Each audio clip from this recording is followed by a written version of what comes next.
This is the National News Desk, America's News Now. Good evening, and thank you for joining us. I'm Dee Dee Gatton. As we begin this week, a murder in Charlotte, North Carolina is sparking questions about public safety amid President Trump's crime crackdown.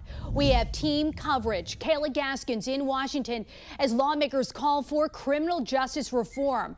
But first, Ryan Smith at the live desk with the latest on this horrific attack. Ryan. Dee Dee, this horrifying crime here now sparking a firestorm of criticism here toward those local officials out of Charlotte, North Carolina. The attack captured here in newly released surveillance video, now emerging as a flashpoint, really, in a national debate over how cities are now addressing violent crime, mental health, and transit safety. The president here weighing in today. I just give my love and hope to the family of the young woman who was stabbed in Charlotte by a madman, a lunatic. She's just sitting there. So they're evil people. We have to be able to handle that. If we don't handle that, we don't have a country. The victim of this horrific crime, 23-year-old Irina Zarutska, fled the war in Ukraine, her family says, only to be killed in that unprovoked attack back on August 22nd. The suspect in this case, DeCarlos Brown, you see him here, now charged with first-degree murder. He has a long rap sheet. He's been arrested actually at least 14 times. He even served 5 years for robbery with a deadly weapon. Charlotte's mayor tonight acknowledged the systemic failures and announced new safety measures for transit riders. She then said this attack was a, quote, tragic failure by the courts and magistrates. She went on to say our police officers arrest people only to have them quickly released, which undermines our ability to protect our community and ensure safety. You know, this video, as we've discussed before, beyond terrifying. This Ukrainian refugee just riding on the train when the suspect gets up with a knife and just unleashes and repeatedly stabs her. And the big question a lot of folks are saying is, why wasn't he locked up? And I know you hate the term career criminal, but as you heard me say just now, more than a dozen times we have all these mugshots showing how many times he's actually been arrested.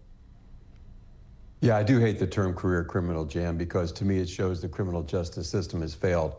But you know, in my experience, I've come to realize that some individuals will never function in society. They just won't. So they either probably need to be in prison, or if it's not that, maybe a mental institution. But you look at Brown, he had 14 arrests, and he was under orders at the time of this murder for a psych evaluation. So this murder never should have happened. He should not have been on the street.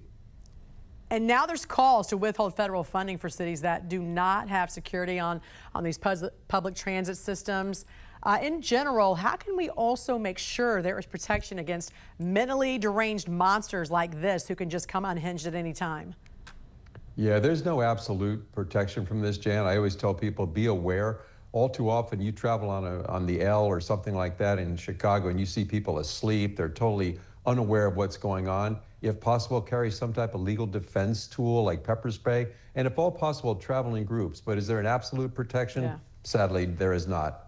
And you know, in this case, the suspect used a knife. You don't ever hear knife violence, and yet when someone uses a gun, you hear the term gun violence. We know it's the person, not the gun, committing the crime, and it's the person who's going to face consequences. But often after a tragedy, when a gun is involved, you hear this growing call, especially from the left, to ban, quote, assault rifles. Define an assault rifle, Jody, and what does data show us about how often those are used? Yeah, it's sad, Jen. Whenever something bad happens, a tragedy like this, people have this, they feel compelled to do something, but they focus on the wrong thing. They focus on the tool. They focus on the actual weapon. If you talk to most of the people calling for an assault rifles ban, they couldn't even tell you what the designation AR in an AR-15 stands for. It actually stands for Armalite Rifle. That was the company that designed the M16.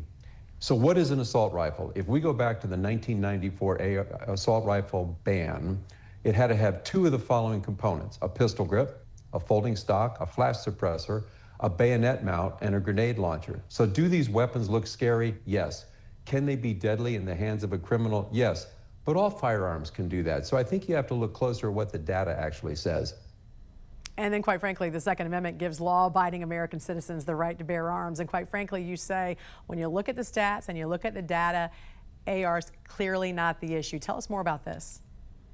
Yeah, Jen, whenever I hear get rid of all the weapons, ban them in the United States, I'm always reminded of that horrible incident in 2016 in Nice, France, where basically an ice cream truck killed 86 people and injured 458. So evil is going to find a way. They're just, if it's not a weapon, it's going to be a truck. But let's look at guns in the United States. Variety of sources. We don't have a national gun registry, but let's say for sake of discussion, there's over 500 million firearms in the United States.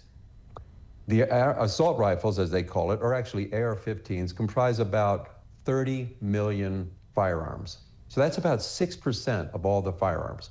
And ARs actually make up about 20 or 30% of all rifles. So now let's look at the weapons that are used in murders. This is based on 2023 FBI data, which is the last complete year. So there were over 18,000 homicides with firearms. Most of those, as you might guess, were committed by handguns. Rifles were used in 541 incidents. So that's about 2.4%. And keep in mind, that category is all rifles. And if we look back, ARs make up about 20 to 30% of rifles. So that's 541 murders with a rifle.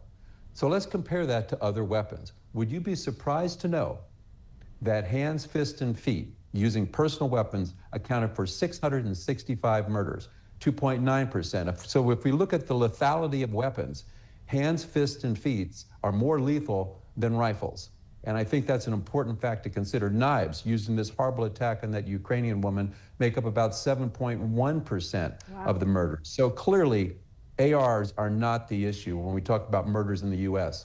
Yeah, and as you say, evil will find a way irregardless of what is banned. All right, former head of the Chicago PD and veteran FBI special agent in charge, Jody Weiss. Great to see you, sir. Thanks for joining us. Thank you, Jen. Have a great day. You too. Instead, failed leaders like my state's governor, tough to call him that, rail against President Trump and the Republican Party in an attempt to defend their own dangerous soft-on-crime policies. These soft-on-crime policies don't just defy common sense. They put real lives at risk. The whole world witnessed this when over the weekend a video was released of a 23-year-old woman boarding a train in Charlotte, North Carolina. Moments later, she was dead, stabbed in the throat by a random man sitting behind her who had been arrested and released more than a dozen times prior. Woke judges, DAs, and politicians run and govern on a platform that protects criminals while leaving innocent civilians to bear the consequences. It doesn't have to be this way. President Trump has made it clear that law and order works. Now is the time for the shameless so-called leaders of blue cities and states to take a page out of President Trump's playbook. But our spirits are dampened a little bit this morning because of all the discussion about the crime, and it's not something that we can overlook. It's not something we should overlook. Whip Emmer specifically was talking about this just unspeakable tragedy, this 23-year-old Ukrainian refugee was brutally murdered in cold blood on a train in Charlotte, North Carolina. Her name is Irina Zarutska, and she was on the way home from her job at a pizzeria where she worked. She was stabbed repeatedly by a career criminal with a rap sheet a mile long. It's infuriating, it's heartbreaking, it gives you a feeling in the pit of your stomach. This young lady, Irina, survived Ukraine. She fled amid the deadliest land war in Europe since World War II. She fled to the safety, or so she thought, of the United States, just to have her life senselessly ended by someone who should have never been allowed to walk freely. This individual, DeCarlos Brown is his name, was arrested and released 14 times. Yeah, more than a dozen, 14 times. We don't have to live like this. President Trump is proving that every single day in our nation's capital. And the leader Scalise, was talking about that. Since cracking down on violent crime in the district, roughly 1,700 arrests have been made. Now, you may say that's a small portion of the population. It's just a small fraction, in fact. But somehow the city feels and is much safer. Everybody needs to think about why that is. The Trump administration and local law enforcement know that it's always in every city relatively a select few individuals who are committing most of the crimes. And that's been true in D.C. as well. They're enabled by these soft-on-crime policies that were discussed here, and even softer prosecutors and prosecutions. And criminals have relentlessly abused the public and the public spaces.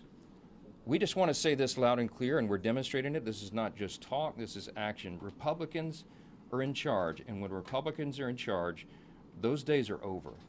The days of allowing soft on crime, we're not going to do it. Now, here's what is stunning to me. If you only read the New York Times, the Washington Post, or most of the other mainstream outlets, you don't know anything about Irina's heartbreaking story. For some reason, many national news outlets have refused to cover it. It's social media that has amplified the story and made everyone pay attention to it. And Axios shamelessly reported that this was, quote, fuel for the MAGA messaging battle, as if it's some sort of contrived problem. Watch the video for yourself.